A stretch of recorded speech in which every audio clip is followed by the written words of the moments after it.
Assalamualaikum warahmatullahi wabarakatuh. Saya Anissa Nur Insani dengan NIM 90200119084. Jadi tujuan saya membuat video ini untuk memenuhi tugas final dari mata kuliah Ekonomi Makro. Jadi pada kesempatan kali ini saya akan membahas materi sedikit tentang keseimbangan ekonomi dua sektor. Apa yang dimaksud dengan keseimbangan ekonomi dua sektor? Keseimbangan ekonomi dua sektor adalah perekonomian yang di dalamnya hanya terdapat dua sektor. Yang pertama, sektor perusahaan dan sektor rumah tangga. Jadi, di dalam perekonomian dua sektor ini tidak terdapat kegiatan pemerintah maupun perdagangan luar negeri. Jadi, untuk itu langsung saja saya akan membahas tentang sirkulasi aliran pendapatan dalam perekonomian dua sektor. Kita lihat di atas, perekonomian dua sektor hanya terdapat perusahaan dan sektor rumah tangga, di mana perusahaan akan membeli faktor-faktor produksi yang disediakan oleh sektor rumah tangga, yang kemudian sektor rumah tangga nantinya akan mendapatkan gaji, upah, untung, sewa untuk memenuhi kebutuhan hidupnya. Jadi, sektor rumah tangga akan mendapatkan pendapatan dari sektor perusahaan. Kemudian, sektor rumah tangga akan memenuhi kebutuhan hidupnya dengan cara membeli barang-barang yang disediakan oleh sektor perusahaan. Dan sisa dari pendapatan yang diterima oleh sektor rumah tangga akan ditabung ke dalam lembaga keuangan atau bank. Selanjutnya, investor-investor yang akan melakukan investasi otomatis akan meminjam modal dari institusi keuangan atau lembaga keuangan atau bank. Yang dimana lembaga keuangan di sini telah menampung tabungan dari sektor rumah tangga yang nantinya akan dijadikan modal oleh investor. Kemudian, investor yang telah mendapatkan modal dari lembaga keuangan akan menanamkan modalnya ke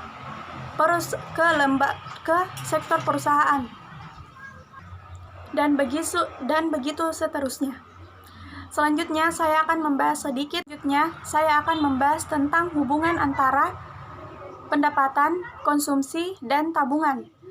Jadi, kita lihat bersama di tabel atas ada 3 kolom. Yang pertama, kolom pendapatan disposable, yaitu kolom pendapatan yang diterima oleh sektor rumah tangga. Yang kedua, kolom pengeluaran konsumsi atau kolom pengeluaran yang dilakukan oleh sektor rumah tangga. Dan yang ketiga, kolom tabungan atau sisa dari pengeluaran konsumsi yang dilakukan oleh rumah tangga. Jadi, apabila pendapatan disposable sektor rumah tangga sama dengan 0 atau YD sama dengan 0, sedangkan pengeluaran konsumsi sama dengan 125, maka tabungan adalah minus 125. Kenapa? Karena pendapatan disposable sektor rumah tangga sama dengan 0, sektor rumah tangga akan tetap melakukan pengeluaran konsumsi. Kenapa? Karena dia harus tetap melakukan pengeluaran konsumsi untuk memenuhi kebutuhan hidupnya. Maka, untuk memenuhi kebutuhan hidupnya itu, sektor rumah tangga mengorek tabungannya sehingga tabungannya akan minus.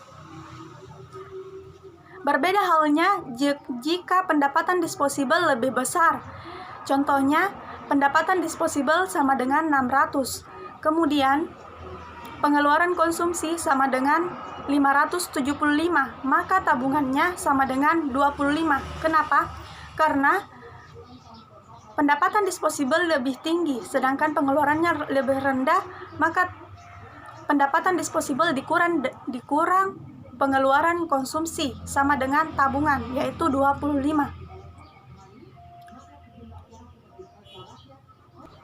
Jadi, ada 3 sifat yang dapat kita ambil dari hubungan antara pendapatan, konsumsi, dan tabungan ini. Sifat yang pertama, apabila pendapatan disposable naik, maka pengeluaran konsumsi juga ikut naik. Sifat yang kedua, pada pendapatan disposable rendah, maka akan sektor rumah tangga mengorek tabungannya. Sifat yang ketiga, pada pendapatan yang lebih tinggi dibanding dengan pengeluaran konsumsi, sektor rumah tangga akan menabung. Jadi, mungkin itu saja yang bisa saya sampaikan. Cukup sekian. Wassalamualaikum warahmatullahi wabarakatuh.